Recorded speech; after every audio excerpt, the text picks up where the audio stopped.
Oke, baiklah. Jadi sebelum kita memulai konseling pada hari ini, jadi alangkah baiknya kita berdoa terlebih dahulu. Untuk itu, doa Ibu pimpin, doa menurut kepercayaan dan caranya masing-masing berdoa dapat dimulai.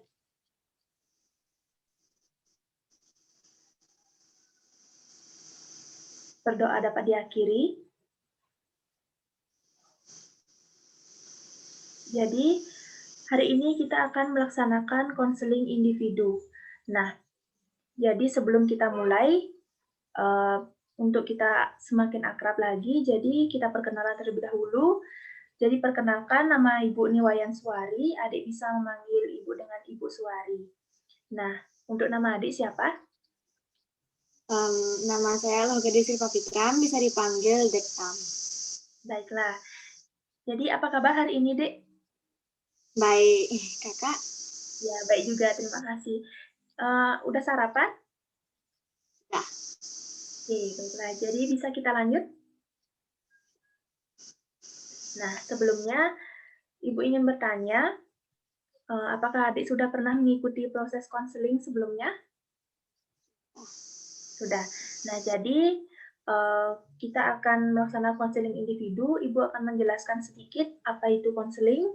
Nah, jadi konseling itu adalah proses bantuan yang diberikan oleh seorang ahli atau guru BK yang diberikan kepada peserta didik yang mempunyai masalah untuk mendapat solusi atas masalah yang dihadapi tersebut. Nah, tujuan dari konseling ini adalah memfasilitasi konseling agar dapat merubah tingkah laku atau perilaku yang sebelumnya tidak baik menjadi baik dan menjadikan konseling tersebut dapat mengambil putusan atau keputusan yang terbaik atas masalah yang dihadapi. Nah, sampai sana, apakah ada yang ingin ditanyakan? Tidak. Tidak. Baiklah, bisa dilanjutkan? Oke. Nah, jadi untuk selanjutnya Ibu memberikan adik kesempatan untuk menceritakan apa masalah adik. Nah, di sini tidak lupa Ibu menjelaskan bahwa ada yang namanya asas-asas konseling. Nah, yang pertama itu ada asas keterbukaan, yaitu kita saling terbuka saja dalam bercerita di dalam konseling ini. Jadi tidak ada unsur nanti menutup-nutupi lagi supaya nanti setelah ini kita merasa lega karena sudah menceritakan. Nah, yang kedua itu ada asas kerahasiaan, di mana segala masalah yang kita ceritakan dalam proses konseling ini tidak akan ada yang mengetahui, tidak ada orang ketiga yang akan mengetahui seperti itu. Jadi yang selanjutnya itu ada asas kesukarelaan. Nah, asas kesukarelaan ini adalah tidak ada unsur paksaan dari diri konseli atau konselor untuk mengikuti proses konseling ini. Nah, baiklah, untuk selanjutnya silakan Ibu berikan adik kesempatan untuk menceritakan keluh kesah yang adik rasakan saat ini. Silakan. Nah, jadi kan banyak orang yang punya masalah kalau dia tuh malu ngomong sama orang lain. Ya kan? Jadi menurut saya kalau orang malu itu mungkin gara-gara nggak pede, insecure itu kayak misalnya punya jerawat di mukanya, terus malu jadi dia ngomong sama orang, terus kadang-kadang juga nggak punya topik untuk dibicarakan, kayak jadi ragu-ragu bicara, dan mereka juga mungkin kurang punya pengalaman ngomong sama orang, jadi mungkin kayak pendiam orangnya kan, jadi kan nggak banyak ngomong, jadi kalau disuruh ngomong sama orang kan kadang-kadang jadi malu gara-gara nggak terlalu banyak ngomong, jadi ya gitu.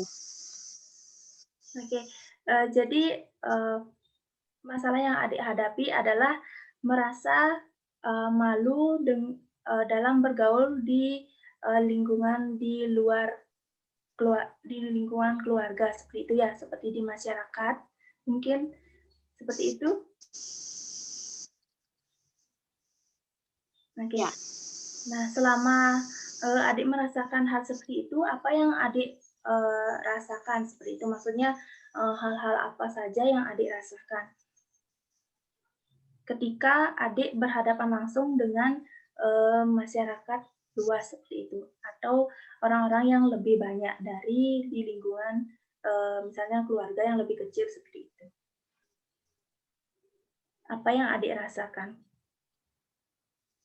Rasa malu tentunya kan, rasa malu, kurang pede, terus kadang-kadang agak kayak gimana memang kayak ya kurang nyaman gitu, gara-gara soalnya kan takut kayak gimana gitu. Oke, nah jadi adik merasakan hal seperti itu ketika berhadapan dengan orang lain. Nah, di sini dalam konseling ini juga ada yang namanya konseling behavioral. Nah, di sana konseling ini adalah teori yang mempelajari tentang tingkah laku manusia. Nah, di mana dalam konseling behavioral ini juga ada yang namanya teknik modeling salah satunya. Nah, dalam teknik modeling ini, adik akan mendapatkan atau adik bisa mencari seorang model atau sebuah model yang bisa adik ikuti langkah-langkahnya, tentunya dalam hal positif. Nah, misalnya adik ini kan merasa malu ketika berhadapan dengan orang banyak.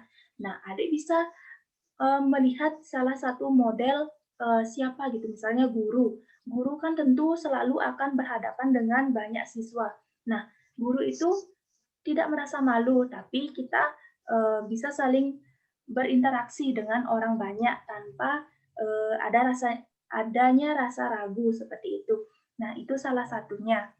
Nah, mungkin dari adik apakah bisa mencari, maksudnya sudah mempunyai seorang model yang bisa diikuti atau seseorang yang memang sudah apa namanya udah biasa gitu berinteraksi dengan orang banyak tapi tidak merasa malu atau ragu sedikit pun. Nah, orang-orang seperti itu bisa adik ikuti langkah-langkahnya seperti itu adik. Bagaimana? Baik. Oke. Nah, mungkin dari adik apakah sudah mempunyai solusi dari diri sendiri adik untuk masalah yang adik hadapi? Misalnya, oh saya sekarang merasa malu, tapi ternyata oh saya sudah sedikit demi sedikit sudah mendapatkan solusi atas masalah yang saya hadapi seperti itu. Bagaimana? Udah dulu saya emang nggak pemalu orangnya, dulu emang bisa ngomong kayak nggak malu-malu gitu, tapi sekarang kan jarang ngomong jadi agak malu dikit. Tapi saya udah punya contoh atau model yang bisa saya ikuti, itu adalah bapak saya sendiri, karena dia tuh orangnya nggak malu, jadi kayak extrovert gitu, jadi suka ngomong sama orang lain yang baru, jadi saya bisa ngikutin bapak saya, jadi kayak gimana caranya interaksi atau berinteraksi sama orang lain gitu. Ya, bagus sekali adik ya. Ternyata dari masalah yang adik hadapi, ternyata adik sudah memiliki solusi atas hal tersebut seperti itu. Jadi hal-hal seperti itu harus tetap dipertahankan dan ditingkatkan lagi karena pada situasi seperti sekarang ini kita memang harus memang sih kita tidak bisa bertemu secara langsung dengan orang banyak lagi karena ada pandemi seperti sekarang, tapi kita kan akan bertemu lewat media daring seperti itu. Misalnya kalian melaksanakan pembelajaran lewat Zoom. Nah, dari sana kita kan juga akan bertemu dengan teman-teman semuanya dan juga guru seperti itu. Nah, jadi dari sekian yang kita bahas tadi, apakah adik ada yang ingin disampaikan kembali? Tidak, udah cukup itu, udah puas. Sudah?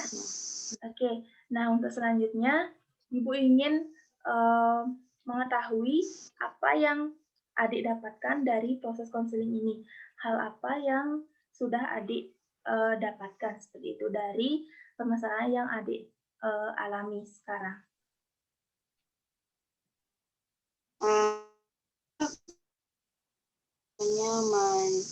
mencoba apa yang saya lakukan, jadi kayak tahulah itu kalau misalnya ada orang yang bisa berinteraksi, saya harus bisa seperti mereka. Jadi kayak apa yang mereka lakukan saya harus coba melakukannya agar bisa berinteraksi dengan orang baru, orang yang ramai, dan ya itu cukup membantu saya. Ya, benar sekali. Jadi adik bisa mengikuti langkah-langkah orang yang memang bertingkah laku dalam hal positif. Jadi adik mengikuti hal-hal yang baik yang dia lakukan. Untuk hal yang kurang baik, silakan adik kesampingkan seperti itu. Jangan adik ikuti. Seperti itu. Bagaimana? Oke. Nah, untuk selanjutnya, Ibu ingin mengetahui bagaimana kesan dan pesan adik dalam mengikuti proses konseling hari ini. Pesan dan pesannya, saya bisa mengetahui solusi dari permasalahan saya, dan kalau sambil curhat itu jadi kayak lebih nggak beban jadinya kan. Jadi kalau nggak ada orang curhat jadi kan agak beban gitu. Jadi bagus gitu, bisa ceritakan masalahnya ke orang lain, bisa bagi-bagi gitu. Jadi nggak dipendam, jadi biar nggak terlalu berat rasanya. Baik, terima kasih adik. Jadi karena kita sudah melewati proses konseling hari ini, adik sudah mendapatkan solusi atas masalah yang adik hadapi. Semoga apa yang kita bahas hari ini bermanfaat bagi adik dan kita semua. Nah, untuk selanjutnya, jika tidak ada yang ingin adik sampaikan kembali atau ingin ditanyakan kembali, mungkin kita bisa mengakhiri proses konseling hari ini. Bagaimana, bisa? Ya, baiklah, terima kasih. Jadi, Ibu sangat mengucapkan terima kasih kepada adik karena sudah meluangkan waktunya untuk mengikuti proses konseling hari ini. Terima kasih. Oke, jadi adik sangat aktif, jadi tidak ragu lagi untuk menceritakan permasalahan yang adik hadapi. Semoga apa yang kita bahas adik bisa realisasikan nanti. Jadi sebelum kita menutup proses konseling hari ini, mari kita tutup dengan doa. Untuk itu, doa dapat dimulai.